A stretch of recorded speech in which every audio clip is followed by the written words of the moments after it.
Welcome to the Calexico City Council, Calexico Redevelopment Successor Agency, Calexico Financing Authority regular meeting agenda. Today is Wednesday, January 24th, 2018. We are within our closed session agenda section of our meeting, and it is a little past 5:30. It is approximately 5:39. Roll call. Mayor Hurtado? Here. Mayor Pro Tem Pacheco? Here. Councilmember Escobar? Noted as absent. Councilmember Hodge? Here. Councilmember Reyes? Here. Attendance noted. Okay, thank you. Do we have any public comments? None received. No slips? Okay.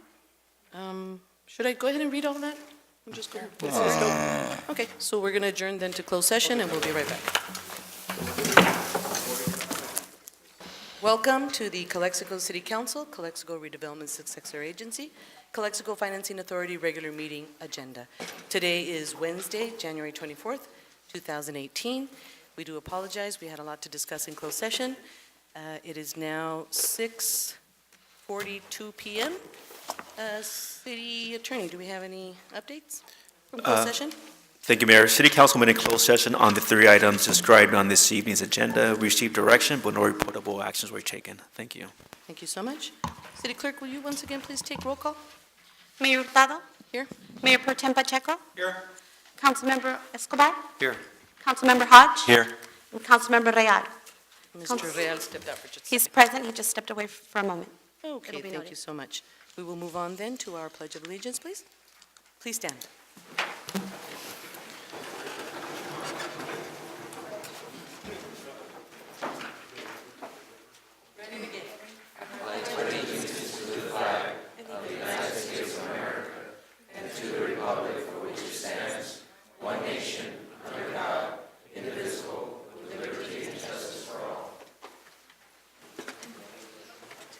Thank you. Do we have an invocation today?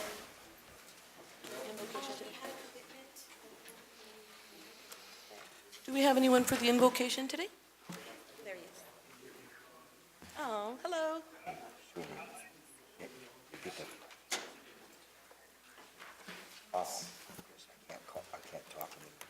Good afternoon. Can we please stand?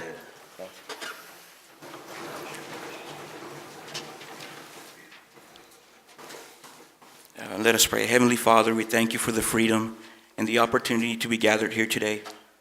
We pray that you continue to give our leaders understanding, knowledge, and unity so that our city may know stability internally and abroad.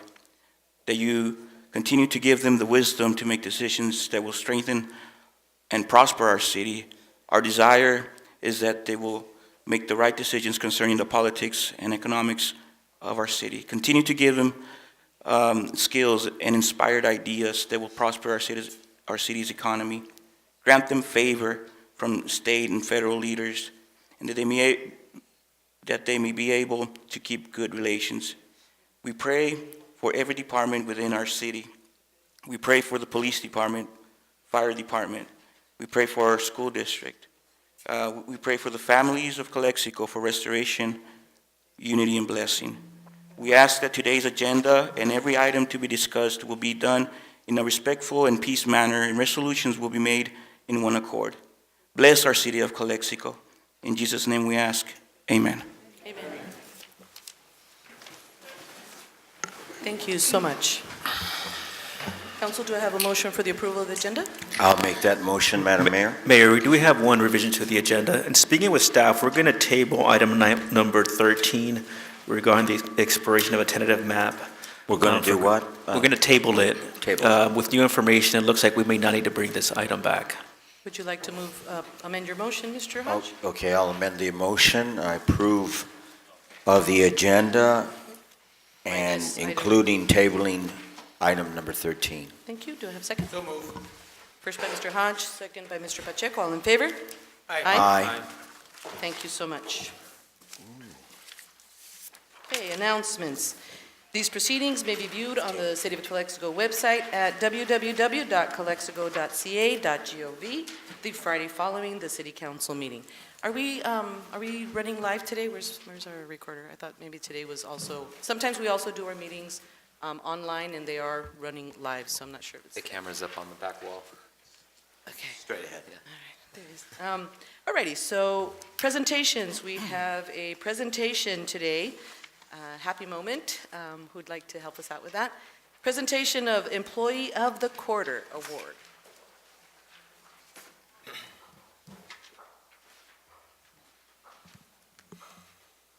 Good afternoon, Mayor, council members, and distinguished members of the audience. Rosalind Guerrero, Human Resources Manager. Today, we acknowledge an employee that started working in the city in 1991 as a part-time meter reader for the water department. He became a full-time employee in 1993. 3 years later, he's promoted to a water plant operator. Throughout the years, this employee has received several promotions and currently holds the title of Water System Supervisor, with duties of managing the treatment and distribution of the water that flows into the homes and businesses of Calexico. This employee shows enthusiasm in his work and is always willing to step up and do more than what is shown on the job description. For example, when needed, he assisted in supervising parks and facilities in addition to the water system responsibilities. He responds to residents' needs and displays excellent communication and customer service skills. The employee that was nominated is Jose Saldaña.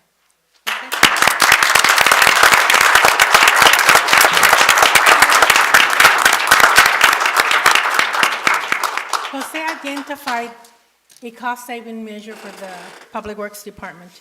They have a machine, it's the right machine, it's a valve exercise machine that was no longer working, and instead of going out and buying a new one, they were able to fix it with Jose's suggestion, recommendation, and also following up on it. So on behalf of the City of Calexico, Jose, you are the Employee of the Quarter for October through December 2017.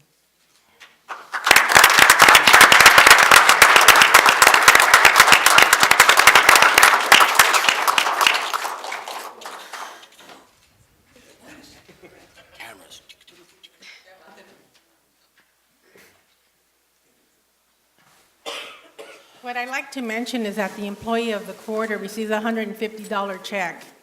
And so we receive nominations in our office, and I encourage employees and department heads, managers, supervisors, please turn in your nominations, because we have a lot of good employees that should be recognized.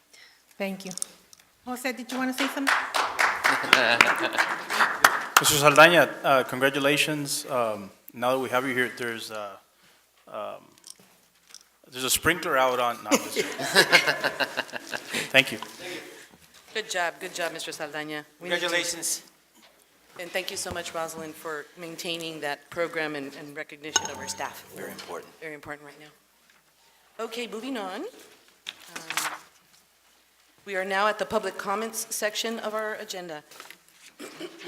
Public comments and public appearances not to exceed 3 minutes. This is the time for the public to address the City Council on any item not appearing on the agenda that is within the subject matter jurisdiction of the City Council. The mayor will recognize you, and when you come to the microphone, please state your name and the place of residence for the record. While members of the public are encouraged to participate, it is unlawful to disturb or delay the council meeting with personal or slanderous remarks. If the item you wish to comment on is a consent item, please comment now. The City Council is prohibited by state law from taking action or discussing items not included on the printed agenda. If the item you wish to comment on is on the public portion of the agenda, we will take your comment when you get to that item on the agenda. Please direct your questions and comments to the City Council. So, we will start out then with our first public comment. Ben Horton? I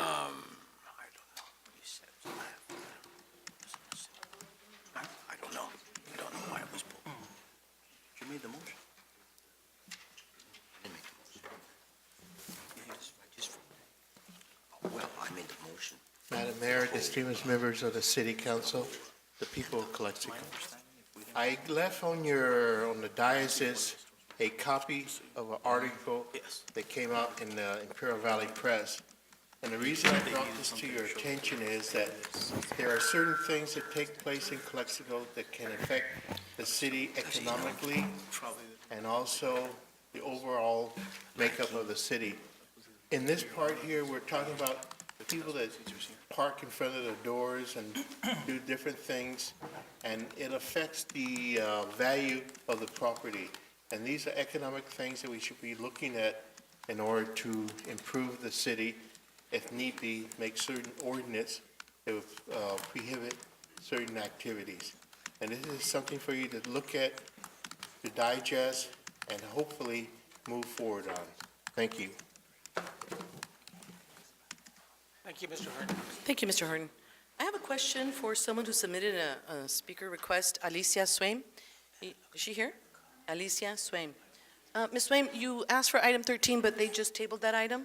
Would you like to do that in public comments now, whatever you wanted to speak about? Because we won't have the item. Until the next time it appears? All righty. Thank you. All righty, so next one then is Jason Jung.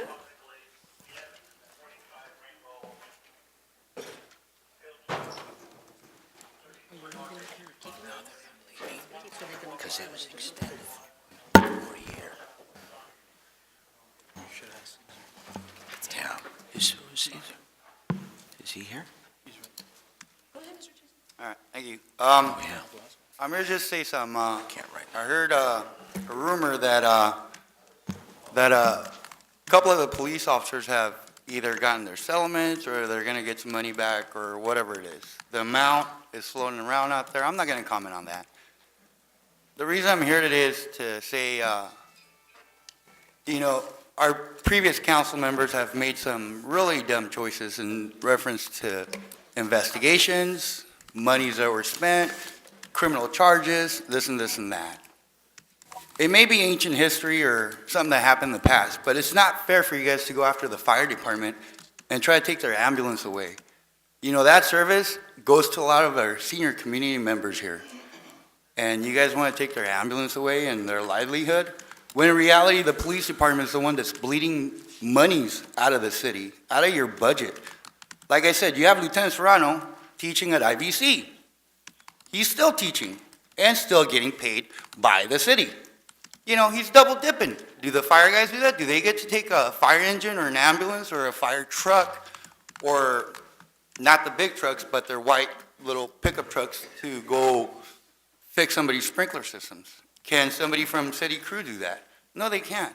They can't double dip as certain people from the police department do. And you guys are going to shortchange these guys? You guys are not going to shortchange them. You guys are going to shortchange the community that needs that service. It's not right. You guys need to do something and keep these guys working. That's all I got to say. Thank you. Thank you.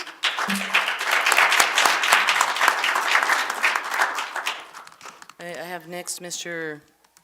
Jun Kim for public comments, right, Mr. Kim?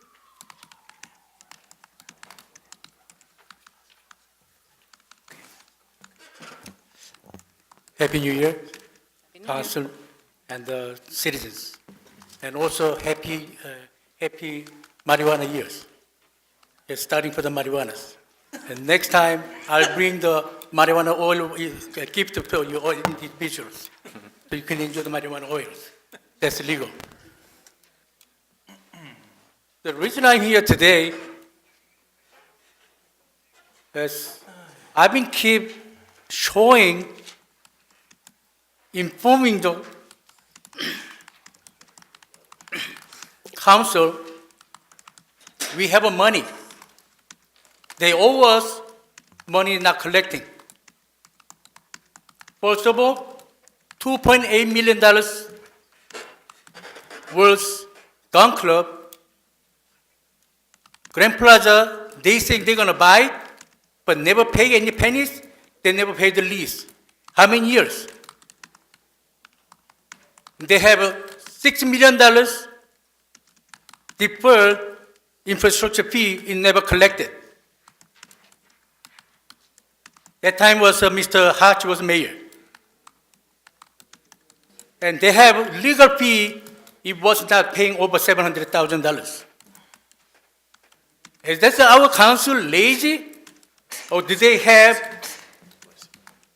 honeymoon with the Grand Plaza, but not with the community? And now wants to reducing our safety? If you cannot hold the job, quit or serve the community right. Thank you.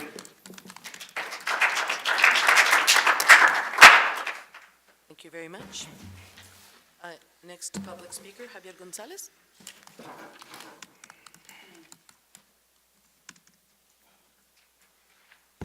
Honorable alcalde, miembros del concilio, miembros del público, staff.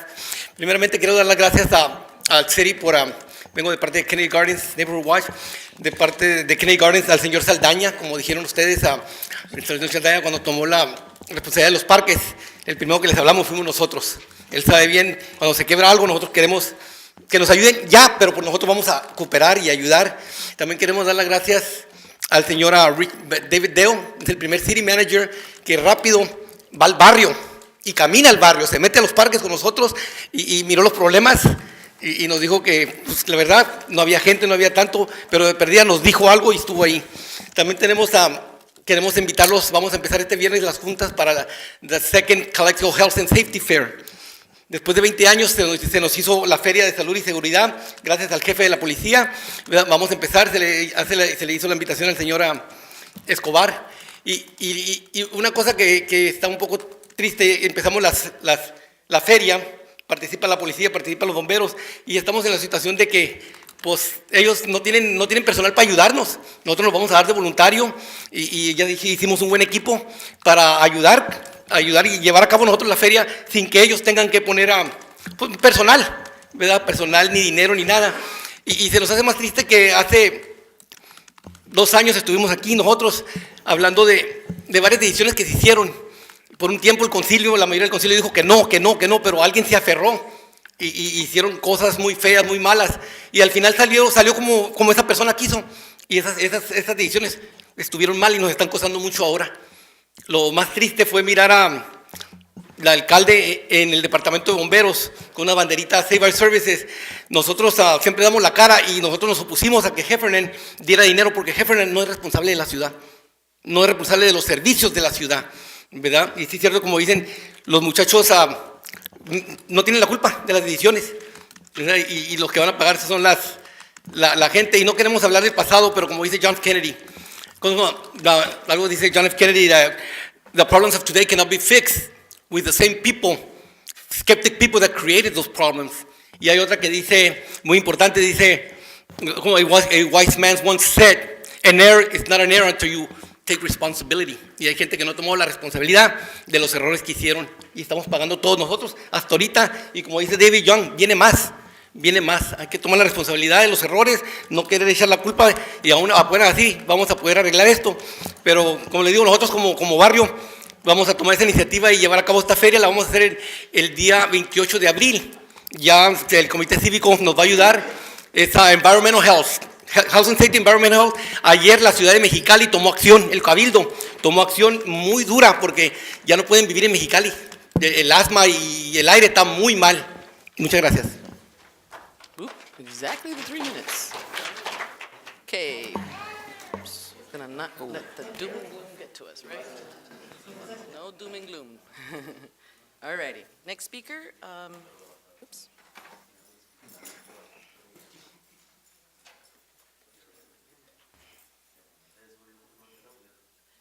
Dr. B. Kasem Bragambello. Doctor? There you are, Doctor. I figured that was you. I haven't seen you in ages. Welcome.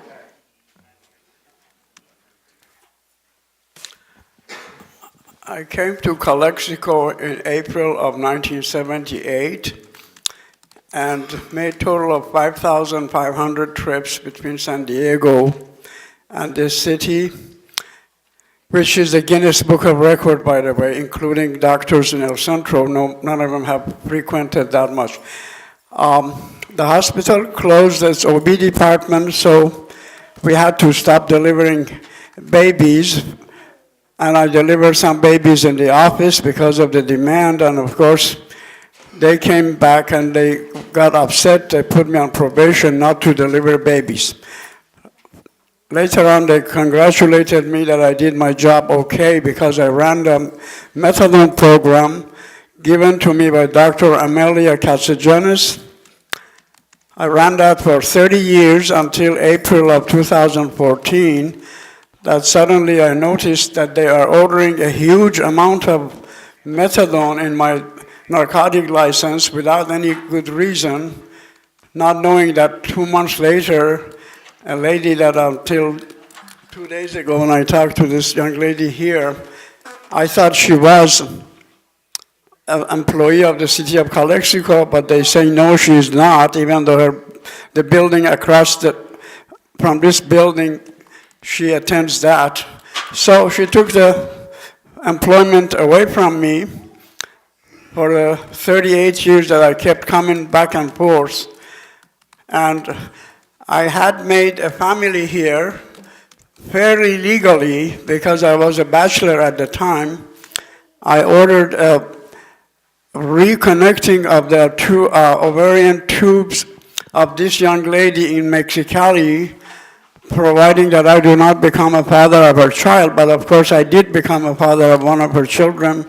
And then she subsequently went and got another child that I have accepted, even though we did a blood test, is not mine. And he's turned out to be an artist in the legal system here. He's constantly imprisoned but I believe his name is Ali Barambegi, and because of his weird name, Ali being a Middle Eastern name, Barambegi being me, so they have not given him a good, just sentences. For minor situation, he stayed there for 4 years, but he turned out to become a very excellent artist, which if he ever comes out, I'm going to ask the city to allow me on my expense to make a beautiful mural, which is so fashionable both in La Jolla, where I live, and then throughout Los Angeles and where. At this time, my only complaint is that they are being too tough on the one house that I have here, and I have given to the mother of these children. It has a total of 4 bathrooms, which is for a house is unusual, but they keep going there and penalizing them. And I'm living, in all fairness, I sent 2/3 of my Social Security check to this family. I live on $10 a day because I'm an expert in shopping, and I'm happy. But it took another $40 of gasoline to get here and go back to San Diego. Please be kind to this family. I have come here 40 years before I lost my last job with the methadone program. And prior to that, a doctor had come here 10 years. They put the name of the street after him. You know, this was before 1950s or so. And here I have come 40 complete years, and now it's exceeding that. Doctor? That's Doctor? all I can say, please. Doctor, please forgive me. Thank you so much. I did reach out to our staff, and it looks like they have been assisting you. So if anything else, please make sure you stick to the conversations you're having I'm with sorry staff. that because of a tinnitus, which is a That's okay, but we ringing do of need the to ear, I limit you. cannot hear whatever is said, so that's why I do this. All right. Thank you so much, though. Thank you. Thank Please you for be your kind comments. to my family. Next speaker, and I believe the last speaker for public comments. I got one more. Javier Gallardo. Jesús, perdóname. Jesús Gallardo.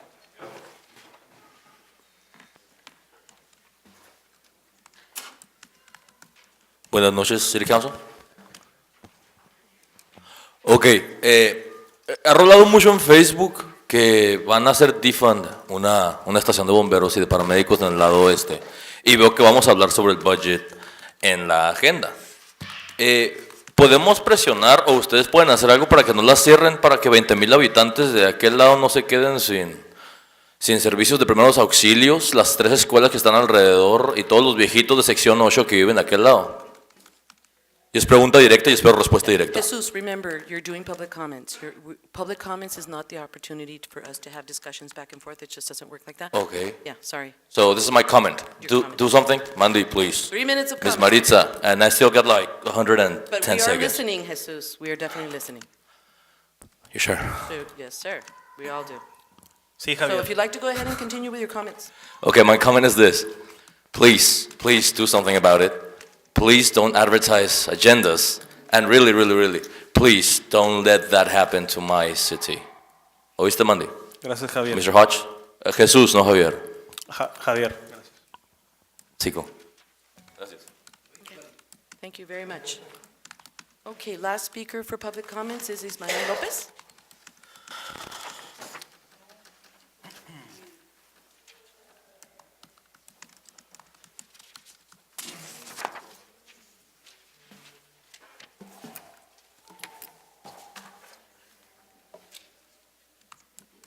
Good evening, City Mayor, City Attorney, City Manager, Councilman. Ismael Lopez, 1094 Holdridge, Calexico. This is just a comment in regards of the non-approval from Heffernan and supporting us with the funds for the fire department / ambulance. Comment is, can we as a city, can you as councilman, can you as city manager negotiate, approach the county and see if funds that Heffernan receives could be redirected to the city of Calexico or be managed by the city of Calexico, due that Heffernan is not providing the services for what stands for to the city of Calexico. My limited knowledge is that those funds come through sales tax. I could be wrong, or through federal grant. Can we, all of us, City of Calexico, negotiate with the county or even with the state or federal authorities so that money that Heffernan is receiving be used to benefit all of us? Thank you very much.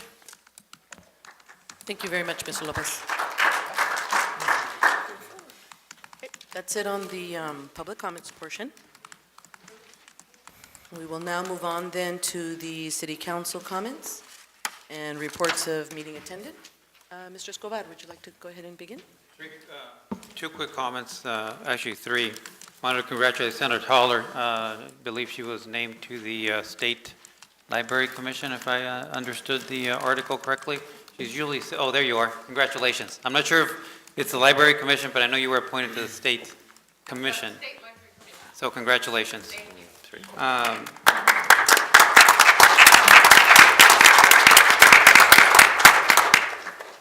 Secondly, I visited the Spud Moreno senior apartments, and they have had a light out for more than 3 months. So I'll give you this information. I won't take too much of our time, but again, 3 months is unacceptable as far as lights are concerned. And I think it's something that's plagued our city consistently. I've seen comments from the city, from our community. So let's work on that. And lastly, a personal comment. I have a personal vendetta with cancer. And unfortunately, this week I found out 2 friends of mine are suffering the disease. So I wish them the very best in their treatment, and be strong. Thank you. Thank you, Mr. Escobar. Mr. Pacheco? Just 2 reminders. There's 2 new, one new store coming into the Grand Plaza. I think they're going to have a grand opening tomorrow for ribbon cutting, so somebody should be there. Silk. And then we have another, the community bank, I believe, is moving from their old place in front of Walmart to a newer location, and that's going to be later on in the month, on like the 29th. So if staff could be present for the ribbon cutting. 29th? I think that's what it was. First Imperial was a bank. And that's all I have. Mr. Real?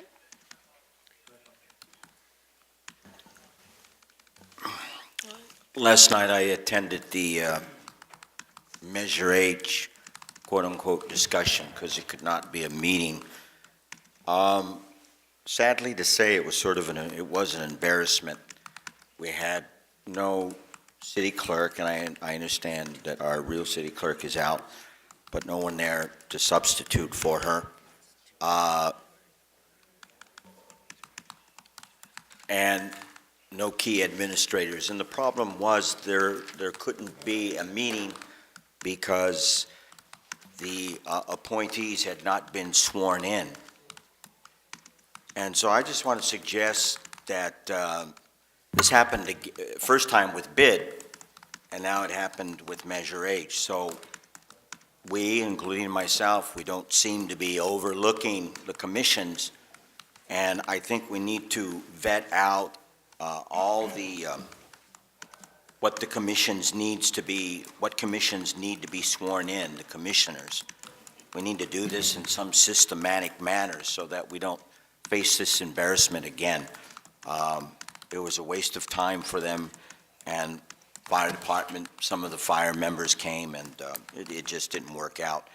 So let's just make sure that our commissioners are sworn in. Let's do some kind of system where we can make sure that they're sworn in. Thank you. Thank you very much. Mr. Real? Just quick, on a few comments that were made, just to touch on those. Spud Moreno, I know I've heard about the lights out on Spud Moreno, but correct me if I'm wrong, I think that's a housing, is that a Calexico Housing Authority issue? It depends on what light, I don't know what light. We are working on 3 of those lights currently. Okay. So I don't know which light exactly this is. Because I know the building itself is a housing authority building on the outside, okay. Also, as far as it sounds like a broken record, but we have an ex-council member that comes up here, always speaking of Grand Plaza and that there's money owed, and I have already asked Armando Villa when he was here. I guess we can ask again, but I'm sorry, but, you know, people need to do their homework before they come up here and speak. The gun club belongs to an RDA property, which means if we sell it, we get nothing. It all goes to the state. There's no, you know, saying that it's worth $2.8 million, that does nothing for us. And so just people, you know, do your homework when you hear somebody say something. Don't believe me, him, or anybody else. Just do your homework, take what we say, and do your own due diligence and find out. I know I do, that's what I do. I don't take the city manager's word for it. I don't take anybody's word for it. I do my own homework, and that's what I ask everybody to do so that you guys, you know the truth. And that's it. Thank you. The month of January has been very busy for the city of Calexico with many different issues on the table.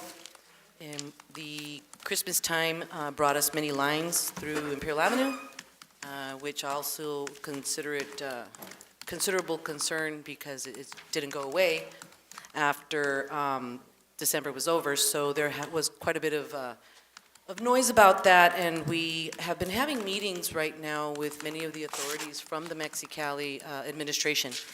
And so just a couple of weeks ago, we had that first meeting. They came here to Calexico. We talked about an upcoming mayor's summit that's going to be occurring, where we're actually having a couple of other mayors in this region get together and talk about commonalities in this area. One of those items that came up was, again, why is it that at this point Calexico still has the long lines going through Imperial Avenue? And it appears that we have some new systems at the port of entry, but on the federal side of it. So it looks like we are also trying to put together some kind of further talks and understand what it is that's going on and see if we can find those solutions. So we are working very closely with our interim city manager and our assistant city manager, where is he at? And this team is very active right now trying to find the different solutions that are making a big difference in life in Calexico. I also took a little trip out to the outlets today. I have friends that own the Manjambos Pizza, which Manjambos is a huge corporation in Mexicali. They became multimillionaires through selling pizza. I think we're in the wrong business. And they decided to bring their product to Calexico, and they have a shop there at the outlets. I went there today, thinking that they were going to have an actual little event or something for their first anniversary, but it was just specials. But I saw that we are also going to have another restaurant coming called Antojitos Como en Su Casa, And I think that all of you know that that's a delicious restaurant in El Centro, and they finally were convinced to come to Calexico as well. Even though it's a little smaller shop, but it is pretty close to a lot of us. We could just go down there and grab some food and take it over to our offices or at work and stuff. So I thought that was nice. It was something that was kind of unexpected to have a restaurant like that in there because, man, we would like to have something a little bigger, a bigger size for Antojitos because it's so great. But anything's great, and so honestly, I believe that those efforts are worthwhile to recognize because it is tough right now in these cities and in the nation as well. But seeing that we are facing so many different issues, it is really important to recognize that what you see going on right now is a group of individuals that are faced with very difficult stuff, but we are chewing at it little by little, taking those bites out of it little by little. So yeah, when you see that there are some negative things going on, it's work being conducted. And no matter what, at this point, we are very, very proud, I would say, to know that we have great support in our staff right now, in our administration. So please know we're working really hard for solutions. We really appreciate your cooperation as well. Thank you. At this point, if you would like to add in any comments, Mr. Dale? I don't have a report at this time. Okay. All righty. So we will move on then to our consent agenda. Before we actually have an approval, I would like to pull item number 8, Mr. Dale, only because it is about a park, and I think it would be nice to you to tell us a little bit about that exact work it is that I'm describing you're working so hard on. Gentlemen, so if you don't mind, would we allow City Manager to talk about item number 8? So maybe let me do the formality, yeah. Go ahead. Motion to approve 5, 6, 7, and 9. Second. Okay, approval. Aye. Motion by Mr. Escobar, second by Mr. Real. All in favor? Aye. Thank you. So item number 8 is adopt budget amendment resolution for sport lighting at Joel Risen Field. So are we pulling this item for questions or just I would like for him to discuss. grandstand? Highlight. First, we need to. Okay, there's good news. As you may recall, the city received a grant in the amount of about $150,000 from the Imperial Irrigation District to install lighting at Risen Field. And so we need to do a budget amendment for that. We already received the check, half of the money, and we already started on the engineering and are preparing the plans. And this should be started in March, but at least on the construction we're looking at. Awesome. Yeah. That way the kids can play and practice at night when the weather's a little cooler. Motion to approve item 8. Thank you. Second. First by Aye. Mr. Real, second by Mr. Hodge. All in favor? Aye. Aye. Thank you. Okay. Moving on to this discussion and potential action items. Number 10, Hope Pharmacy. Do we have a representative from Hope? The proponent was unable to make it to the meeting tonight, but I'll make a still- motion to continue item 10 to the next agenda. Okay. Do I have a second? I'll second that. Aye. Hold on. I need to. Easy, boy, easy. Okay. I think we were locked at 2-2. It wasn't because she wasn't present. Now that we have a full board, I think we can make a decision. That is true. I wouldn't be able to though because I do have a conflict. Oh. We have business, her and I. Well, yeah, then that means we would only have 4 participating council members, and if we like that 2-2, then maybe continue, either have another, discuss it again, or continue it to the next council I'll meeting. make a motion to table it then, till staff decides on bringing it back. Do I have a second? I'll second. Aye. First by Mr. Real, second by Mr. Hodge for tabling item number 10. All in favor? Aye. Thank you. Moving on to number 11. Authorize the interim city manager to sign change order number 1 with Wildom in the amount of $13,500 for the EMS user fee study. Number 11. Yeah, thank you, Madam Mayor. As you may recall, we are in the middle of a water and sewer rate study, and so we wanted to piggyback on that to complete our ambulance rate study. And this is important because we know that our ambulance rates are substantially lower than the market, and we need to move forward on doing a rate study and go Motion through to the approve. 218 process.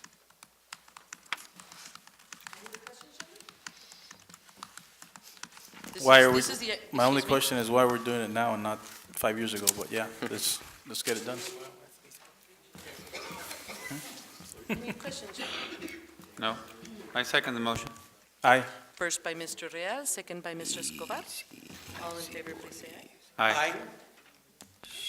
Mr. Hodge, did you have some questions? No, aye.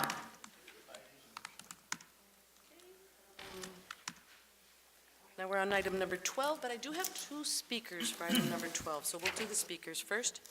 Mr. Jun Kim will be our first speaker on item number 12, which is the 2017-2018 mid-year budget report and proposed budget amendment. I'd like to wait until after I finish the presentation.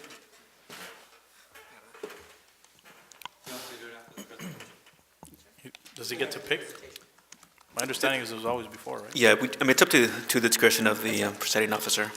I'm okay with that. Mr. Horton, do you feel the same? Do you want to make your, there's still 3 minutes anyway. Did you want to say that afterwards, or you want to do it now? All righty. I believe that Ms. Myers, you're going to allow us for the presentation?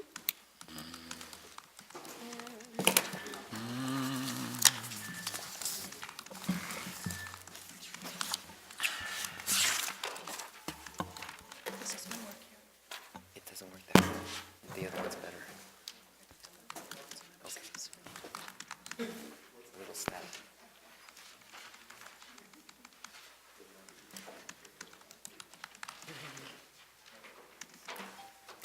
Good evening, Mayor and council members. My name is Susan Mayer. I'm a financial consultant for the city, and I'm here tonight to present the 6-month mid-year budget report. Ms. Mayor, could you just add how long you've been the consultant for the city? I've been at the city since July 2015. 2015, okay, thank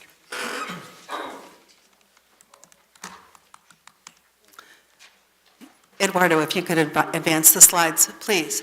The purpose of the report tonight is to present and to ask the council to receive a 6-month mid-year budget report. As a refresher, it's been a year now since the Finance Department has been providing quarterly budget reports, and this is in an effort to provide transparency on the city's financial condition and its budget challenges. The first quarter of the report for the 17-18 fiscal year was presented to you in October, and now here we are in January providing a 6-month report.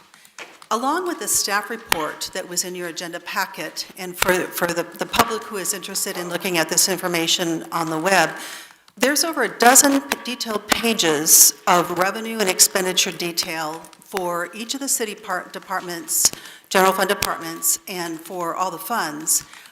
For those of you who are interested in the numbers and in the detail. My comments tonight are at a high level, but again, I want to point to the information, extensive information in the staff report to be sure that the public is aware that we are attempting to meet a very transparent objective to provide information about each of the programs. Because the city remains in a fiscally challenged, I think it's important for the public and the council to continually be aware of where the money is coming from, the revenues that are available to them, and the programs that they are investing in. And so for that reason, we continue to provide a lot of detailed report, backup in the staff report, the published staff report. The action item before you tonight is to amend the 2017-18 budget. Before I step into the details of that amendment, and I think I will switch mics, I think it's pretty static, yes. Yes. Before I step into the, is this one on? Yeah. Better. Before I step into the detail on the proposed budget amendment, I've been asked to give you a few comments on the revenue and expenditure trends of the general fund as a refresher as to why we are in a situation where we have a challenged general fund budget. I've presented a number of these presentations to the City Council, and I normally put in here a chart that shows revenues over the past several years and the expenditures over the past several years. And I do that to show that there were a period of years where the spending exceeded the revenues of the city by over $4 million a year. And this was during a period when there was not an accurate city general ledger, you did not have audits, you did not have adopted budgets. The city went through a period of several years where there was really truly a fog over the financial condition of the city. And during that period of time, the citizens and the employees, the whole community, got used to a level of service and a cost of service that was not supportable by the community's revenues. And through the period of those few years, the city burned through its reserves, both the general fund reserves and the Measure H reserves, and ended up borrowing money from its wastewater fund in order to keep the doors of City Hall open and to keep going forward. And so I mention this because in the last 2 years, the City Council and the city, and with great deal of support from the employees and the painful concessions that they took, the city made tremendous progress in closing that gap. You started out with a situation where you had over a $4 million gap between your revenues and the cost of services. And so despite the fact that tonight we'll discuss the fact that we're still not quite balanced, I do want to just emphasize that we have made tremendous progress in moving the city forward. We're not there yet, and I have some detailed comments about that, but I was asked just to provide these comments to you as a bit of history, just to remind you why we are here and why we are still resizing the general fund to live within the revenues that are available to the city. So with those comments, I'd like to move on to the detailed report that I have. The highlights of the mid-year. I'm going to offer my comments in two sections. We're going to talk about the general fund, which is always important because it's the discretionary money of the city. This is the program where the city gets to support, use its policies to support police, fire, public safety, park recreation, community development. These are the discretionary funds of the city. But it's only part of the story because the city has dozens of other programs that are restricted in nature. And so most of our comments are always about the general fund because it is the one that is fiscally challenged. The rest of the city's funds are really on track, but it's the general fund that we're concerned about. When this report for this meeting, for this budget amendment, was published last week, we presented a resolution for City Council's consideration that balanced the budget for the 17-18 fiscal year. And the reason that that's important, if you can flash back to June of last year, as the city was stepping into adopting the budget for the 17-18 fiscal year, we couldn't close the gap. There was a $3.2 million gap. When we published this report a week ago, we had a fiscal plan that was substantially put together by your former city manager, with direction and guidance over the last few months since June, that provided a $3.2 million solution. That was the challenge. That was the accomplishment. And so this report, when it was published, balanced that budget. However, since that time, we have news that the city is not going to receive $700,000 of support for the ambulance program that had been anticipated and included in this budget amendment. So we still have, that has put a hole in the plan, and we still have some work to do to close the rest of the gap for the current fiscal year. We have 5.5 months to resolve an additional $700,000 of issues in the general fund. And here's why it's essential. We have no reserve. The general fund has no reserves. And part of the budget solution we're presenting to you tonight strips the additional cash that's available in the city's insurance program funds. It is incredulous to run a city of this size without reserves, without contingency. We are self-insured without any cash reserves in the insurance programs. We are operating a $15 million general fund operation with no reserve. You rely 40% of your budget on sales tax, which is highly susceptible to economic fluctuations. So we have, the city hires outside consultants who specialize in sales tax projections, who inform our budget recommendations to you. But that information, the actual numbers come in 3 months in arrears. You spend your money, you award your contracts, you negotiate your employee benefits before you know what the real sales tax number is. It's unconscionable to have a general fund operation without a reserve. However, that's what we have done to keep the city open and to keep moving forward. It's not a long-term solution, and the city needs to get to a point where it can responsibly manage its operations and safeguard its operations. Without a reserve, you are not meeting that basic criteria. If you have a hiccup, if the sales tax fluctuates by a recession, and think about how long it's been since the economy has last had a recession, you might be in a situation where you are spending money you don't have. And so it's always a best practice to have some type of reserve. The budget presented to you tonight has no reserve, general fund or self-insurance programs. And so as we look at this $700,000. Mrs. Mayor, could Yes. could you elaborate a little bit about, as far as reserves, I think everybody understands what reserves are. But as far as the self-insurance, I don't think a lot of people understand, or even employees for that matter, what that means. Absolutely. Could you elaborate on that a little bit? Sure. And how that is a huge liability? Most cities, unless they are very large, join a risk pool to share the risk of claims with other similar governments. So the most common programs are workers' compensation and general liability. The city of Calexico had been in an insurance pool through the end of 2015 when it was been advised that they could no longer participate in the pool because of the significant claims that the city was experiencing. The city had a terrible claims run for a number of years, so they basically were kicked out of their insurance pool.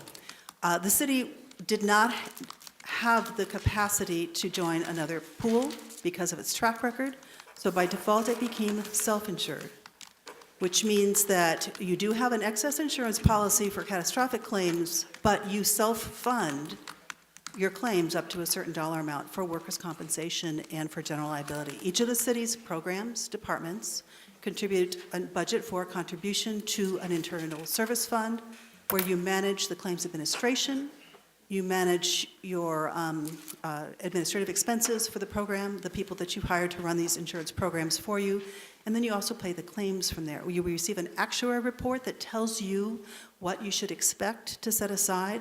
The city is not funding its actuarial recommended contributions. You're in a situation where you have had a good claims run. The last 2 years, the claims presented to the city have been diminished from where you had been. And for those reasons, part of the budget solution tonight is to rebate the extra cash back to the programs. However, that leaves no cash reserve in the internal service fund. So actuaries advise you what those reserves should be, and at this point, we're not meeting them. We're trying to use every dollar we can to keep City Hall and the city operations functioning. And so as we talk about closing the rest of the gap for 17-18, again, I want to emphasize we have made progress. There was a $3.2 million gap here, and we'll walk through some of the new revenues and some of the expenditure savings we've had that has allowed us to close that gap from $3.2 million to $700,000. But here's the deal. We have 5 months left to close the remaining gap. And without reserves, we're in a difficult situation because we cannot contract for services, call people to work, unless we have ability to pay for those services. The California Constitution has very specific limitations on government's ability to go into debt and actually require a vote of the people. So how do we do that? We need to have a budget plan that shows that we are operating and incurring expenses within the resources we have to function within the current year. And I'd like to ask the city attorney to reemphasize his take on my comments here.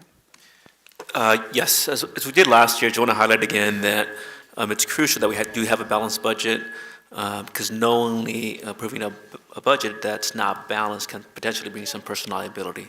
It's essentially like knowing you're writing a bad check. It's the same thing here. I want to emphasize again the need to have a balanced budget. And if we approve a budget that's not balanced knowingly, that potentially brings some personal liability upon the officials who are voting on those items. So I want to reemphasize that.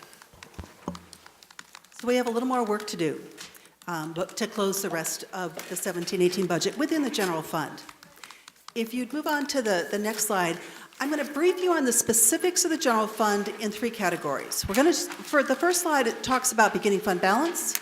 Then I have a slide about revenues and finally about expenses. So those are the 3 speaking points here tonight about the city's general fund. As we talk about the beginning fund balance, we came to you in October with preliminary results on the general fund. And we told you that it was better than planned. We told you that the working capital was actually zero. We had thought we were going to start the year with a slight deficit, and we actually had some good news. So when we were looking at the general fund, things looked fine. But as we completed the year-end close process, because remember the city has dozens of funds, we came across a fund that had a problem. And this is the 2013 CFD.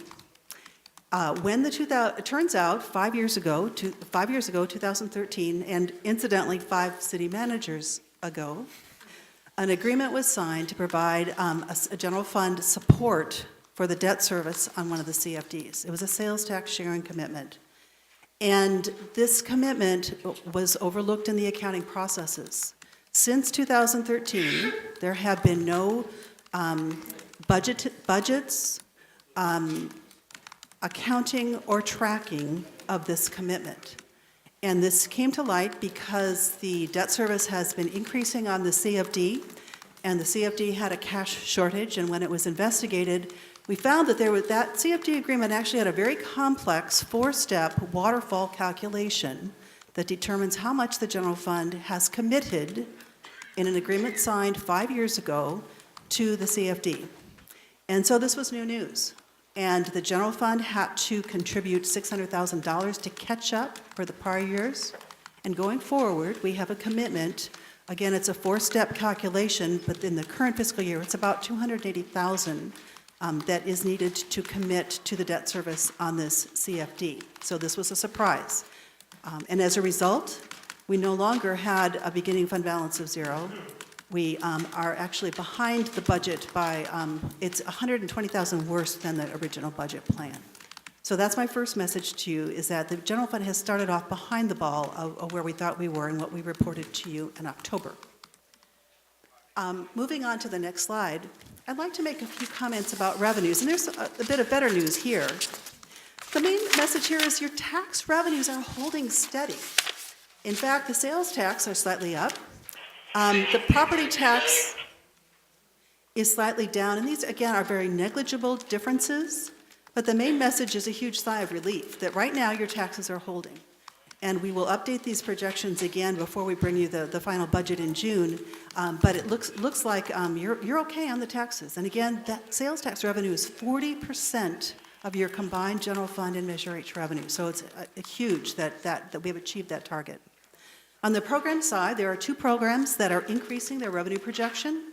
The Community Development Department is expecting some additional fees this year. In particular, there's a housing development that's going through the process right now, and so the city is benefiting from an uptick in development fees. The police department is sharing resources with the school and is able to build the Unified School District for their resource officer, and so again, these are both good news that add capacity from our program revenues. The last item here is the Measure H.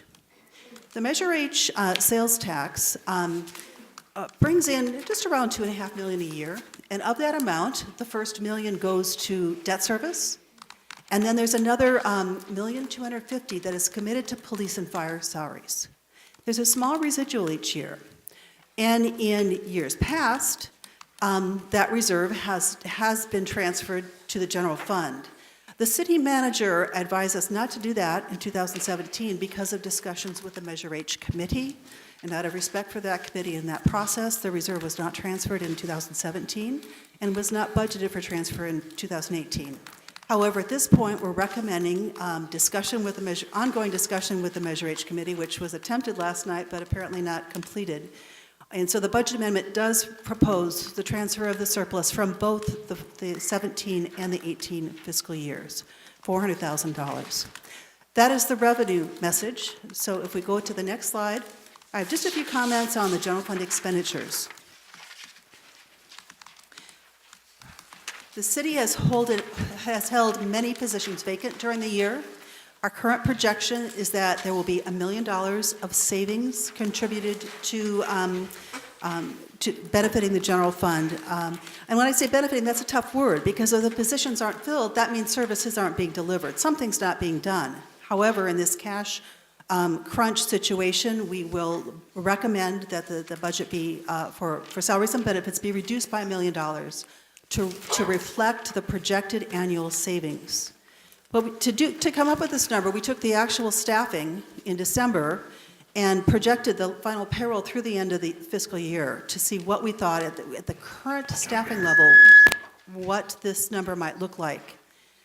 All the departments had savings, but the fire department has had an unusual situation because they have served numerous mutual aid fires. There have been many devastating fires here in Southern California, and your fire department has stepped up and has gone and participated in a number of the mutual aid programs. And the state is expected to be reimbursing about $115,000 this year for the services provided to date. I don't know what other mutual aid efforts might happen in the rest of the year, but we are amending the budget to reflect that state reimbursement. However, there is a net cost to this program. And that is when the crews head out to support these other communities, the ones left behind are pulling extra shifts. And so when we look at the general ledger year to date, the fire department overtime is a challenge, as well as the FLSA calculations. And so we do have vacancies in the fire department. Along with other departments, there were the savings that were anticipated. However, those haven't materialized because of these, in part, I'm sure there are many other reasons as well, but in part due to the mutual aid, the overtime impact, and the FLSA impact. Moving on to the next item, the insurance. Another round million here, savings from insurance programs. And savings is an odd word because it's not savings, it's deferrals. The city negotiated with your JPIA, your former insurance pool, to enter into a payment plan. If you remember, the insurance pool was charging a retrospective charge to the city to recover a portion of the large claims that had been incurred by the city. And so the JPIA was going to be charging you $800,000 in the 17-18 fiscal year, and that covered both the workers' comp and the general liability program. A payment plan was negotiated and approved by the JPA board that defers those payments over the next 5 years. And so the current payment was dropped to just $40,000, from $800,000 to $40,000. But the problem is the city will still be paying those payments over the next few years. I think it's a 4% interest rate. So you're paying it back with interest, but it has provided an immediate cash flow savings that is enabling you to close your budget gap for the current year. Another $200,000 is reflecting our adjustment to the claims budget in the insurance funds because we're simply not paying out the claims for current claims at the level that the actuaries had projected. So there's a total $1 million of savings here. The other programs actually have a net increase of $100,000 that includes the new contribution to the CFD with a laundry list of other programs that have either savings or other minor adjustments. So the list here, just wrapping together the last two slides. We had anticipated revenues increases of $1.3 million. Because the Heffernan did not come through, the net savings, the net increase on revenues is really only $600,000. We have a list of expenditure savings of $1.9 million. So the net savings, the net progress in closing our $3.2 million gap is $2.5 million, and we remain $700,000 short. The next slide is a recap. What was the budget plan, and what did we actually achieve? As the city adopted its budget, the city manager presented to you a plan that would close that gap with a framework. We called it a framework. We were going to achieve vacancies of $1.5 million. We were going to achieve fire department savings of $700,000, $400,000 from Measure H, and another $750,000 through a restructuring of some type. That was the framework that the city entered the year in, thinking that they would negotiate their way and find a solution in those four categories. And all those lines are crossed out, and instead, this is what we have now. Instead of $1.5 million in vacancies, we plan to achieve $1 million. That's our current track. And so we're a little behind schedule there. Some selective hiring has been done. In fact, some selective hiring has been done that reduced our ability to achieve the vacancy target. Negotiations are ongoing with the fire department, and the Measure H is 400,000 instead of 200 because we're drawing both the 17 and the 18 reserves. The restructuring, I'm not aware of any savings that have been identified through the restructuring at this time, but instead of that, we have identified $1 million of insurance deferrals. And so again, I just wanted to represent this chart because this is what you looked at when you adopted the budget, the original framework and the progress. But here's my concern as a cold outsider looking at this. All of the savings, all of the solutions are temporary in nature. Holding vacancies does not deliver service. Drawing minimal Measure H reserves is not meeting the commitment of the Measure H sales tax offering. Deferring $1 million of JPA program savings, that goes away next year. These are all temporary savings. We're going to limp through the current fiscal year. We hope we will limp through the first fiscal year and be able to keep our operations going. But you're 60 days away from a proposed budget for 18-19. And as we look at 18-19, if you want to fill those vacancies, and some of them are already filled, and if you want to, JPIA is looking for a $600,000 payment July 1st. So the first thing, you're going to have to consider the vacancies. The payment to the JPIA will go up. The employee concessions that were very painfully absorbed by your employee organizations expire on June 30. All of your existing contracts expire. And so there's, I think the number is about $1 million of concessions in the general fund that were negotiated that go away. And so when you look at planning for the 18-19 budget, assuming revenues are steady, and that's another question, but just looking on the expenditure side, the cost of services will increase by probably over $3 million. I forgot to mention the PERS rates are going up as well. Remember, the CalPERS board has changed the discount rate. The normal cost that the city contributes for every employee every year for their current year of service is going up. They will phase in over the next 2 years. The cost of safety is going up about 3%. The cost of miscellaneous something less than that. The employee benefit costs are going up. So overall, before we even put a pencil to the paper on the 18-19 budget, we already know that you're going to have a gap of at least $3 million again. And so I encourage you to think about, as you address the solutions for the remaining of the fiscal year, $700,000. We're not looking for short-term solutions. We need to step into a long-term solution that solves not only the remaining this fiscal year, but also begins to solve the 18-19 budget, which must be adopted within a few months, and negotiated with your employee groups within the next few months. And also creates a plan that restores reserves so that everyone can sleep at night, so that you are braced for the next recession or the next downturn or whatever happens. But I have one more horrible slide before I move on to next steps here. This is another slide. It's a different slide than I presented before, and I just wanted to draw your attention to the wall of debt that the city is facing.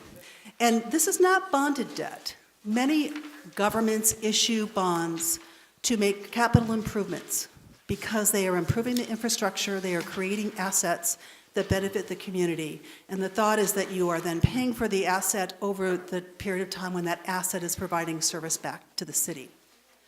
Calexico has accumulated operating cost debt. The debt on this page is for past services by employees and other operating costs that are already done.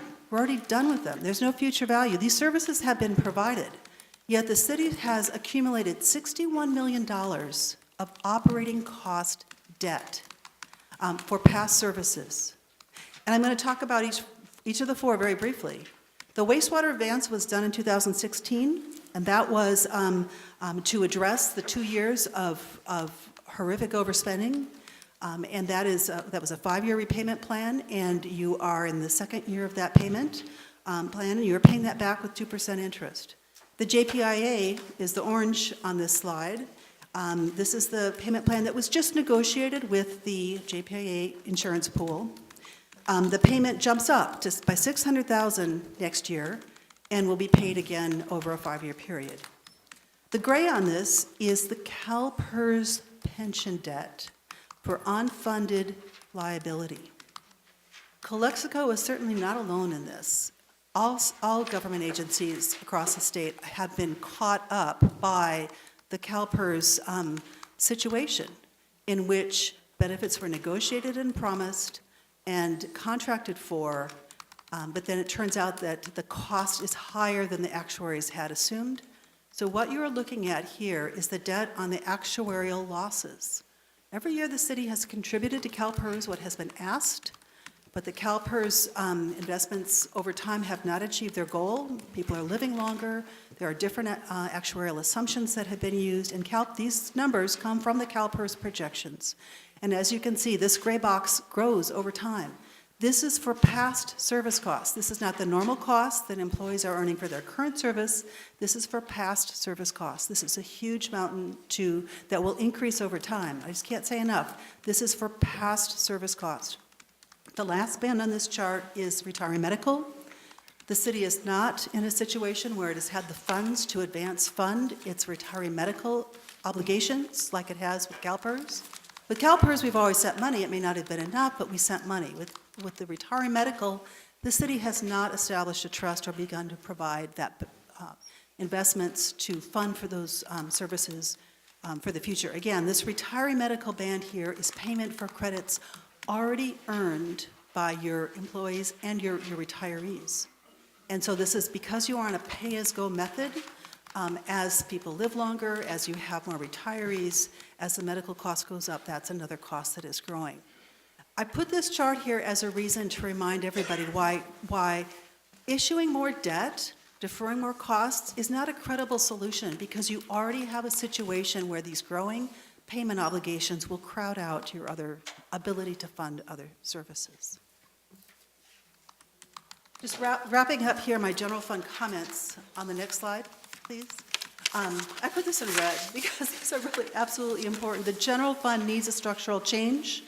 The current year budget progress is short-term. We are relying on vacancies and insurance deferrals. We're still short through the end of June. Additional debt is not credible unless you have the ability to pay. And that means that you believe that there is more capacity in next year's budget than in this year. And right now, you're already facing a jump of $600,000 for JPIA. The bottom line is you need short and long-term solutions, and you need to begin to build reserves to handle the unexpected and the contingency. Moving on to the next slide, just a refresher on some of the good news programs in the city. I'm highlighting the budget resolution in front of you adds revenues and expenditures in other programs. The Asset Forfeiture Fund has resumed a revenue stream. There were several years where this is a program that did not have revenues, and you have received already in the bank $200,000 this year. The El Portal development is going through a permitting process and is paying you some fees. The airport has added some lease revenues. Again, it's from the wastewater fund. So again, this is an internal revenue, but still it increases the capacity at the airport. Cannabis applications may, and again, this is dependent on the number of applicants, but we're adding budget authority so that you have the authority to process those applications as they come in. And then finally, the mutual aid that we discussed. The state is reimbursing you $115,000 for services already provided.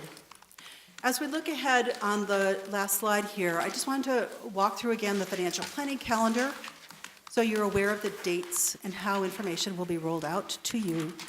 Today we are presenting the 6-month report. We plan to be back on March 7th. Your auditors, your external auditors, will be presenting the audit. Now, March 7th may not sound like a prompt date, but I got to tell you, that's 2 months earlier than last year. Last year, the audit was completed in May. And our commitment all along as we planned this was to try to accelerate that audit delivery by 2 months. Best practices within 6 months, we're getting better. So the auditors hope to be to you by March 7th. In the middle of April, we will be here for the third quarterly budget report, and also we hope to roll out the general fund projection. And if at all possible, we want to try and do that earlier rather than later, but this right now, it looks like might be the earliest we can do it. But April is when we would show you the gap. It's not a proposed budget, it's just if we maintain status quo, what would be the cost of services and what would be the revenues? And so therefore, you have May and June to consider and deliberate on the budget. And with that presentation, I'm happy to take any questions and to remind you the action in front of you is to consider a resolution to amend the 17-18 budget. And I would ask you to amend that to exclude the revenue from the Heffernan Memorial Hospital District, since that has not been achieved.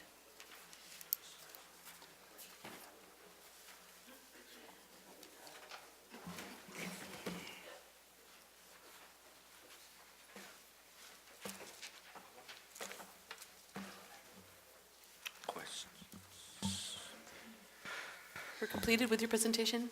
Thank you, Mrs. Myers. I usually sit over there only because I get to see that a lot better. Doesn't hurt my neck. You have a question?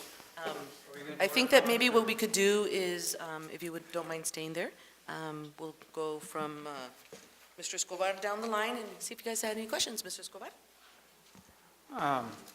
Ms. Meyer, thank you for your candidness. Always a pleasure to hear from you. The information is lousy, but your candidness is, I guess the correct word is surreal, maybe? I've had the pleasure of serving on city council for a year, and I even wrote him down. We've talked about furloughs, hiring freezes, layoffs, pay cuts. It's been a consistent theme every time we talk about our budget. It is not fair to our employees, and as a community member, not a council member, it's unfair for our community. And we are, as you said, we need a long-term solution. We continue to provide our city temporary fixes that are hurting everyone, including ourselves, because we all live here, without tackling the issue at hand. And the issue is black and white.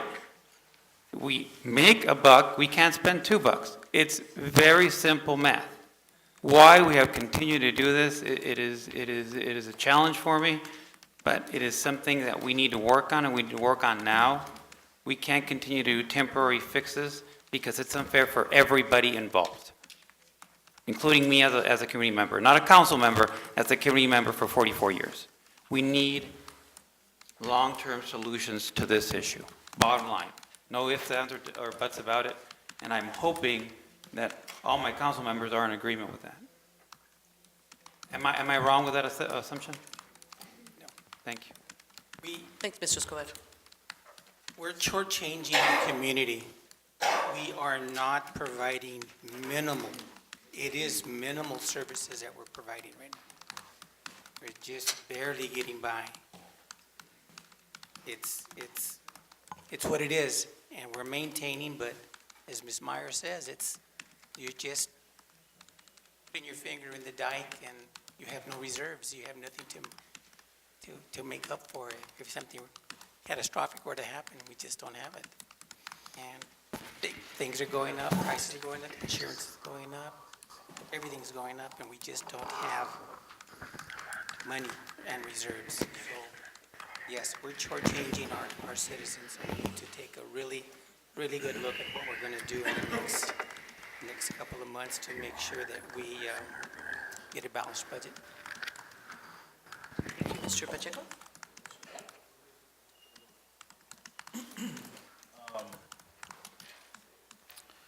Well, Ms. Mayor, I know you've been here 2.5 years, and I know it's been you've done a lot of good work for the city, and you know, you always tell it like it is. This isn't something that that's been going on for a few years. I think it's been maybe 10 years that this has been going on, that the city overspends, and I don't know if that's when the Great Recession that happened, but you can start, if you look at the history, you start looking at around 2010, when the city had around 250 employees and had to lay off around 100 of them, and then that kind of fixed the issue for a while, and then, it happens again, and it's, again, we're always kicking the can. I think councils come on, and it's just like, how can we just make it to next year, that type of mentality, instead of finding the long-term solution and looking at, because I don't know if the rest of the council sees that, but you're showing us 17, 18, and 18, 19, but, I mean, if you look, correct me if I'm wrong, but every year it's 3 million. It's 3 million this year, next year it's 4 million, next year it's 5 million, because the CalPERS is going up every year, correct? It's unsustainable.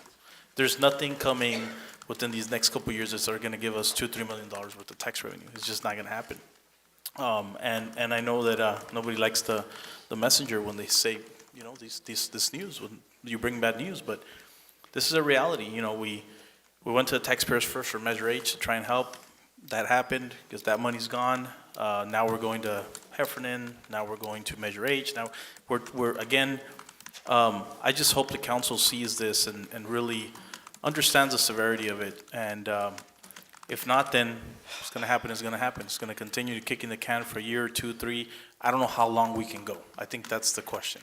And I don't see it going past a couple of years and having bigger problems. So I know that it's a huge problem not to have reserves. I understand the city's supposed to have about 6 months reserves, which should be about $6 million. I just hope the council makes the right decision. So that's it. Councilman Escobar, can you again repeat what you stated were the temporary fixes? Could you be kind enough to repeat that? The temporary fixes? Yeah, that you say that we've just. Furloughs, hiring freezes, layoffs, I even wrote them down. I mean, it's been a constant conversation. Furloughs, hiring freeze, layoffs, pay cuts. Again, it's unfair for our employees, and it's extremely unfair for our community. I totally agree. Mrs. Myers, thank you so much for your hard work and diligence and dedication and telling it like it is. I just want you to know, because of you, I'm deeply in therapy right now. No, just kidding. I want to ask this question. Well, first of all, what long-term solutions do you see that can work? Are you allowed to expound upon that?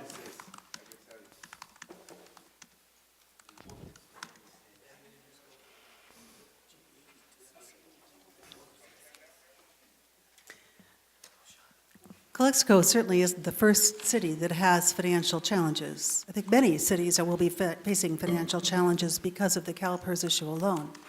But all cities really have 3 options: raise revenues, adjust the level of services, or adjust the cost of those services. Those are the 3 options. Well, I just want to finish one. Do you believe that the only sustainable option is outsourcing? That's a policy issue that I cannot state. That is a council consideration about how it believes the services are best delivered within this particular community. I'm sorry, that's not a question I can answer. I can answer numbers, not policy. Thank you for your candor. Thank you. Mr. Hodge, can I ask a question? Yes, I'm done. We talked about this maybe roughly a year ago. I had the fortune or misfortune of living in Stockton for a year, and the city of Stockton declared bankruptcy. In your opinion, given our numbers, given our track record, given our trends, how close are we to having to face these type of issues, or that specific issue, which is bankruptcy? Stockton was in a very different situation because of its bonded debt obligations. Stockton issued 7 bond issues in 4 years.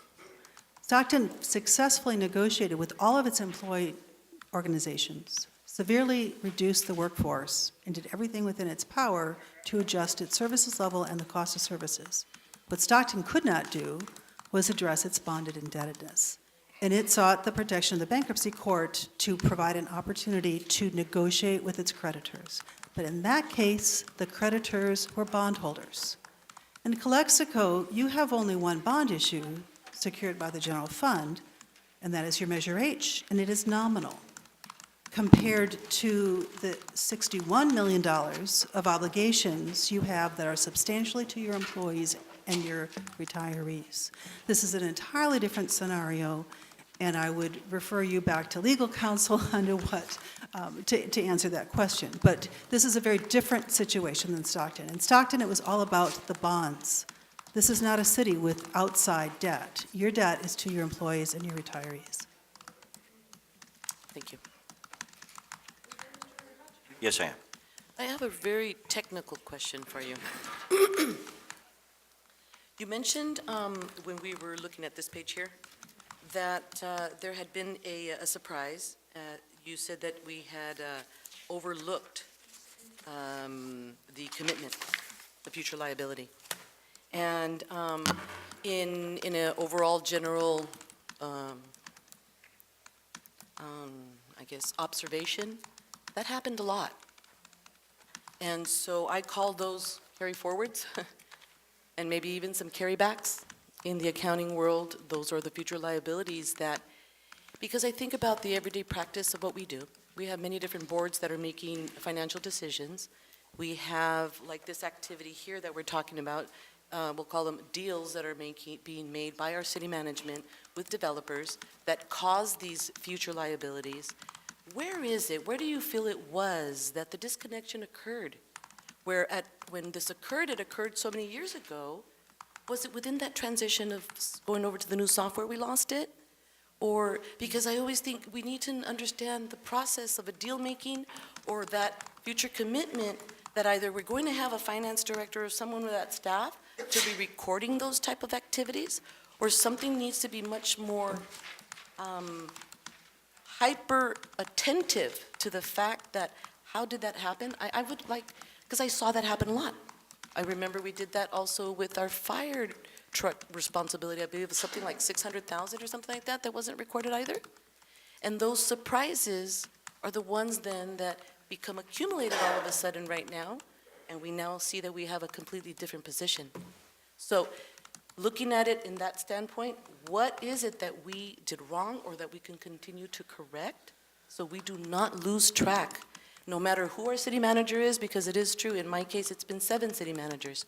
And I do know, because I've lived it, that the instability has not allowed for anyone to retain any of the history, the historical, important executive information, that we can keep moving this forward. So as the council here will continue for a few more years, I think that point there, because it keeps happening. We've been working, ma'am, you've been here for 2 years, and I respect you so much for the job that you've been doing. But how can it be that we still continue to find these kinds of surprises? What is going on wrong? There's probably a dozen different internal control reasons that contributed to this particular oversight. Yeah. Number one being the continual transition in the city manager's office and also in the finance department. When the prior finance director left, there was no transition to a new or even interim finance director. Correct. There was zero communication. Zero communication. But even, I don't know that finance director had an understanding of the transaction because it was not budgeted. Even in the budgets that John Quinn put together, this transaction was not identified, tracked. Right. And I can tell you from conversations with the current staff in the city, in the finance department, no one in the finance department understood this transaction. Right. No one did. But at this time, you have a fresh staff, you have a fresh city council, and it occurred again. And it occurred again. And so it is something that I think we need to all be very hyper experienced in understanding why it happened and not to allow it when we are all on our boards and our meetings and understand and catch these things. It's just, it's too much. It's too many times. So I get it. I mean, there's a lot of surprises because straightening out the bookkeeping was necessary to be able to find them. I know. But I guess what it is there any preventative measures that accounts or finance department or city managers, as long as they last, to be able to practice and avoid, I know surprises are called surprises for a reason, but is there some other practice that we're failing at? All of your departments are operating on skeletal crews, as is your finance department. You are running a $63 million a year budget with no accountants on staff. And this is not unique to finance, but you simply do not have the infrastructure in your finance department to manage the complexity of the city's operations. So we should focus on the skill level, we need a well-oiled machine in our finance department. I think we're moving on So, that. can I just add? So, right now, we don't have an accountant on staff. No. Wow. I think what Mayor Hurtado was hinting to was that there was a time where, and I'm gonna say that I kind of fell for that too. I've been here 3 years. When I just got on board, there was the finance director, Quinn, at the time. And when I got on there, I remember asking for financials, and they couldn't give us any. And so for those next 2 years, which was when the $9 million were overspent, there was, they kept telling us that it was because of the software. It wasn't until after Quinn left that I found out that that's not true, because even the ledgers and everything has to be done manually, even if the software is there. So the software had nothing to do with the reason why we were so backed up, correct? Well, that's the same thing as Mr. Real. That's what I'm trying to ask right now. I'm asking for the solution. It's still occurring right now. The surprise of right now happened right now. And this happens in bookkeeping and accounting. Sure it does. This is a large organization trying to straighten it out. All I'm asking at this point really is there something that we can do to prevent it? To prevent that lack of communication? Obviously, have better communication, but in the accounting world, where is it? One of the things that I've seen, not just in the city manager office, but in the finance, and in this whole city, to be honest with you, and maybe other places in the valley, is the lack of having some type of, not necessarily a backup, but like a redundant system. Somebody, in other words, there was a finance director, but there was never an assistant finance director that knew what was going on. So when that person leaves, the next one's there not knowing anything. You know, that a succession plan that needs to be in place for a finance director, a city manager, which now we have an assistant city manager for that matter. But I think in most departments that should happen. There needs to be somebody that knows what's going on also, in case, God forbid, like an exit interview or something. You know, but we're not that lucky to have exit interviews. It doesn't happen like but that. it is, you know, not having a you know, the finances is our backbone. You know, not having a CPA there or an accountant there is bad. Thank you, Mr. Real. Well, we're going to move on then. Thank you, Mrs. Myers, so much. We're going to move on then to our questions. I'm going to call you guys. Please leave them limited to 3 minutes, and so we will start with Mr. Kim. And obviously, if you guys have any other questions, we're all here to help and provide any information you may need. So what I'm understanding, we're going to have $700,000 short for the end of this year, which is till June. That's what we need to cover up. And again, before I starting, Mr. Real, you need to learn how to treat the public. When you want to criticizing the public, you have to give them the chance to defend. Mayor, you need to stick to the issue. Sorry, Mr. Kim. That has nothing to do with that item. Yeah, yeah. So we have issues. You were here 4 years, you didn't learn. Stick to the issue, please. Okay, Mr. Real. Yeah, you cannot say things like that, okay? Mr. Kim. So you cannot attack the public Mr. Kim. without Mr. right Kim. to defense. Mr. Kim, go Yes. ahead and say what you want to say. Just don't mention anybody in particular. Okay. As an RDA, we need to have RDAs, a lot of place in the city is RDA. We need to collect that RDA. We only have two choices. RDA to bring into the city, or we have to sell it out. I believe the timeline is almost done. So RDA property, we have to use our city as a project to put the city under the cities, or we have to sell it out. That's why the gun club, it should be the sale, to bring to the city and the sell out to the Grand Plaza, we get the money. And also, couple years, we never collected lease And so we have a city of a problem. We had the problem of accounting and financing decision. The city was dark. And so all the fake numbers, it's been years, been doing several years. It's supported by city council members, it's been doing several years like that. And we have to have a right decision on the financing. Right now, we don't have accounting, we don't have a problem with accounting. But we have a problem with how we spend money, that's the problem. When you get the cut, we ask the employees to cut. What about the management level? They keep their salary kept high salaries. Who hurts more, regular employees or management level? Management level has a lot of room to get cut, and you guys have been doing it. Yeah, they're hard work, they are nice employees, they're nice person, they cannot cut the salaries. What about the rest of the employees? Especially safety officers. And we have to plan here. We have to increase the revenue. At least we can collect $100,000 lease from the Grand Plaza, and you guys not doing anything. And we need to collect the infrastructure fees, of course, $6 million. And we have the lease income increases, and some of the lease we're not charging $1. Mr. Kim, you're going to have to wrap it up in a couple more seconds. Yes, I'm stick with the budget. I'm trying to show the revenue it's my opinion. Your 3 minutes are up, though, Mr. Kim. I'm so sorry. I'll give you a few more seconds because of the interruption. So, Ms. Mai was saying we have a structure problem. I think we all agree. We need to have the restructuring salary schedule with the management level. Some of the management level, you have several management. They used to be done by one person. So we need to have some management levels eliminating, and we need to get the salary cut. We can get the $700,000 back there. And we need to have the Grand Plaza collect lease and pass. They've been using without paying a lease. And, Thank you, Mr. please Kim. cut the Mr. Kim. honeymoon. Thank you. Thank you so much. Mr. Horton. 3 minutes, Mr. Horton, please. And direct your comments to the council.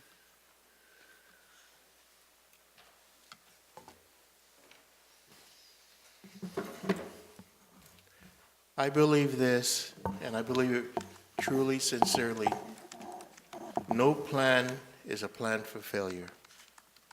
I'm looking at, we have had all the discussions, what we can do. We have an interim city manager, we have the city council, put a plan together and be part of the solution, not part of the problem. I heard so much about this, that, and everything else. I think that we can work within ourselves to come upon a solution. Now, it's not going to be maybe the best solution or the solution that everybody wants to have, but nevertheless, it's going to be a solution that we can work with, a long-term working with. Now, we may have to make some very hard decisions, ladies and gentlemen, and for the public too. We may have to make some really tough decisions, but let's make the decision and move forward. Right now, we're doing the blame game. The blame game is good in itself, but we're all intelligent people here, and I'm sure working together, we can find a solution to move forward. It may not be what we want, but it'll be something that we can live with and work with. Thank you. Thank you, Mr. Horton. Mr. Gallardo? 3 minutes. Yes, ma'am.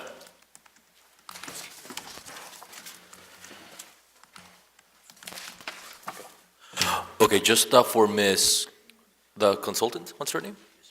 Ms. Myers. So, I heard the presentation and I saw the papers that you gave us, but I didn't understand half of it. And honestly, with the faces that the city council were doing, I don't think they were, with all due respect, I don't think they were understanding either. And half the people here are not PhD educated or master's degree educated to understand everything you said. Is there any way I can find all this information in like regular people's terms? No, I'm not kidding. I'm serious.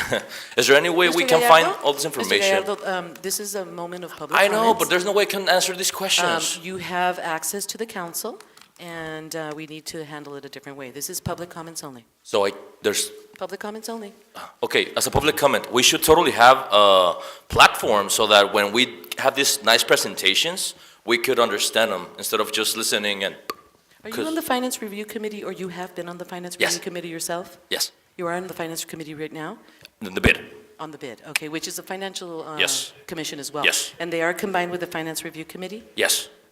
Maybe we should have some meetings and assist in that level. No, Not- it's for them. I'm Yeah, talking for Because the this is public. only public comment, so it's just not the right place. And they're the public, I'm the public, and I can assure you they didn't understand what they were trying to say. Would you like for me to read again? When it's public comments, it's only comments. Okay, comment, again, What we're working with. we should I'm going have to start something your for time regular again, people. and let's go ahead and start again, okay? I have 90 seconds left. No, I'm going to start your time again. You have 3 minutes, but let's just focus on your public comments. Okay, thank you very much. Sorry about that. It is a little complicated to answer, especially that kind of complex question. Please know that you do have a council who is very prepared. Mr. Escobar is an educated individual with a financial degree, and I do own a business that is financially related for the last 33 years in downtown Calexico. He is a ex-principal of a school and has dealt with budgets consistently. So you have a council that is very experienced. Yes, we do understand. Okay? And it is very hard when these kinds of issues are for the community, because it is a difficult thing, especially this long. So appreciate your patience, really do. But please know that there's just no way we can answer so much under public comments. Thank you, Mrs. Myers. Thank you, Mr. Gutierrez, very much. Thank you to the staff of the City of Calexico and the employees. At this point, I guess we're going to move on. If there's anyone else that'd like to ask any other questions, do so now. Okay. Thank you very much. We're going to move on then on the agenda. We are done with that item, very heavy item. Thank you for your patience and your understanding. That was then item number 12. We need Madam Mayor? Yes. We do need to vote on that item. The item only says. Budget amendment. Proposed budget amendment. Correct. City Attorney, it does not say the approval of it. Should we go ahead and make a statement to say that we're going to approve the amendment? Correct. The amendment does not include yet any information It with would be regard to resolution number negotiations. 2018. City Attorney, what we're looking at right now, though, does not have any more detail with regard to. Under the attachments, there's a resolution that talks about the mid-year budget adjustment, and part of that will also need to include an amendment to the budget revenue from Heffernan, since at this point in time, we don't have that $700,000. That would need to be included with that budget amendment. So would you like to go ahead and have us make a small amendment to the actual item itself to show we're going to approve something? Approve the resolution making a mid-year budget amendment, and that would also include a budgeted revenue amendment regarding the Heffernan $700,000. At this point in time, we don't have that funding.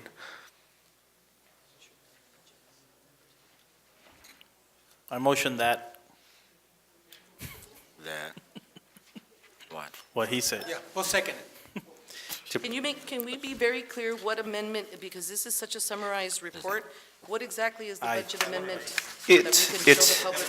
It's on, one of the attachments is a resolution number 2018-XX, and part of that includes an Exhibit A, which makes budget adjustments, and we would also need to include a budget revenue adjustment for the Heffernan funding to that.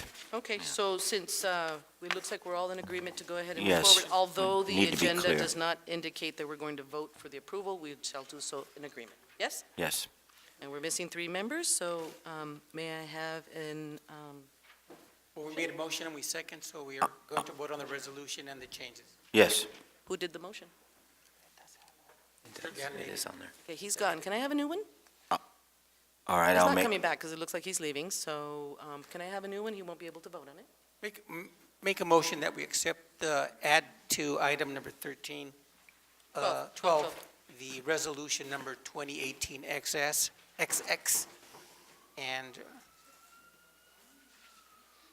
And with the adjusted budget revenue with the- and adjustment accept regarding the Heffernan. the budget as presented.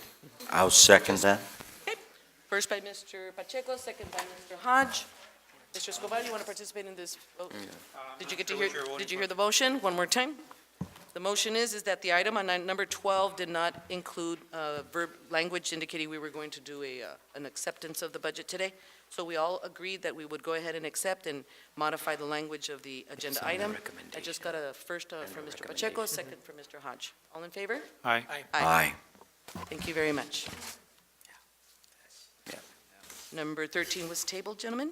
We're going to move on to item number 14, which is the appointment of a delegate member and alternate member to the Southern California Association of Governments, SCAG, Regional Conference and General Assembly in May in Indian Wells, California. Any suggestions? My suggestion would be that I can attend with Mr. Pacheco as an alternate. Sound okay? So move. Second. Second. Okay. Third. Mr. Pacheco first, Escobar second. All in favor? Aye. Number 15, appointment by Councilman Jesus Escobar to the Planning I'll Commission. move that to our next meeting. Thank you. Jesus! Sorry. Okay. Next time, okay? Number 16, appointment by myself, Mayor Hurtado, to the Library, Arts, and Historical Commission. I was just a little bit confused because I thought that I had Hildy Carrillo. I've never made a change to it. So if you could check that, and I'll move on to the next one. Meanwhile- She's still on the board. Yeah, is that, okay, yeah. On Because what? Hildy still has not mentioned anything, so Yes. yeah. So is that you, Mr. Hodge? Can we confirm that we can make that correction? What number are we on again? Number 16? 16? Library, who's your library person? Ah, Appointment last meeting, didn't you? excuse me? Did you make an appointment at the last meeting? I can't recall, but I'll do it again. I believe you did. Someone from the school. Yeah, wait a minute. Oh, no, we can't do it today because it says my No, name. no. Library, Arts, and Historical Board, and this includes the Arts Commission? Yeah, Oh, I did make a We were recommendation. at the last meeting. okay, Yeah. so that's actually a It's mistake. Carlos Alvarado. Okay, so I'm so sorry, that one is not correct. We both have appointments 16, already. Okay, we're going to skip that one then. Then number 17 is my appointment to the Business Improvement District. I'd like to appoint Mr. Mark Holloway. Very good. We don't need approval.